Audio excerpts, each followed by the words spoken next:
Hi everyone, today is October 17th. I'm David Reeder. We'll give you a rundown of the top stories of the week, including the first major college invitational action of the season down in Texas. That ahead on today's episode of The Week That Was.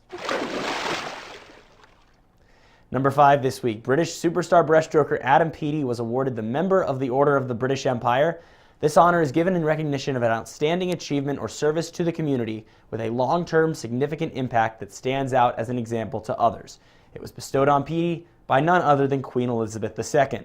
1 year after winning his first Olympic gold medal, Peaty won 2 world titles this year in the 50 and the 100 breast, and he became the first man to ever break 26 seconds in the 50-meter race, and that was really cool to watch. His next major meet, the 2018 Commonwealth Games. A petition has been launched to name the 2024 Olympic Aquatic Center in Paris after the late Camille Moussa. Moussa was the Olympic gold medalist in the 400 free at the London Games in 2012. She retired a year later and then was tragically killed in a helicopter crash 1 year after that while she was filming a reality TV show. The petition, which is directed at French President Emmanuel Macron, was originally aiming for 15,000 signatures, but the goal has already been upped to 25,000 signatures with more than 23,000 already recorded.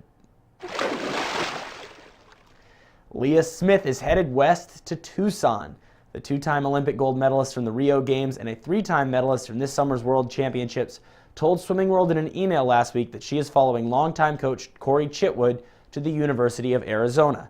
Smith swam for Chitwood the last 4 years while he was the distance coach at UVA, where Smith swam, and she opted for continuity when Chitwood decided to follow Augie Bush to Arizona. Bush was hired as Arizona head coach back in July, and Chitwood followed soon after.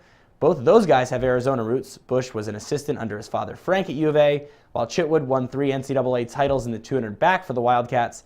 But this will be a big move for Smith, who will be living outside the Eastern time zone for the first time. Despite an impressive fundraising effort last spring, Wright State University has decided that it cannot sustain its swimming and diving program after this season. The women's and men's teams were cut last May and then reinstated, but as it turns out, only for 1 year. Athletic Director Bob Grant explained that the school just can't afford to fund the programs, and the external funding that led to this year's reinstatement is unsustainable. Student athletes may transfer without penalty at the end of this season, and if they remain at the school, their athletic scholarships will still be honored. Top story, the SMU Classic from this past weekend. 6 of the top women's teams in the country were in action and wearing suits for the first time this year. Oh, and the twist. Only 8 swimmers and 1 diver per squad, so that made for an interesting meet. USC won by 1/2 point over Louisville. So yeah, great competition there in the team race. Louise Hansen, Riley Scott, Maddie Wright, all key in the Trojans' efforts. But the star of the meet was Mallory Comerford. The Louisville junior won the 100, 200, and 500 free, beating Michigan's Siobhan Haughey in the shorter races by tight margins. She swam times of 47 flat in the 100 free, 141.70 in the 200 free, and 439.24 in the 500 free. Yes, it's October, and those are really good times for October. Full coverage from Dallas available at swimmingworld.com. That's our show for today. This week, many of the top swimmers from the Pac-12 and the entire country in action at the USA College Challenge in Los Angeles.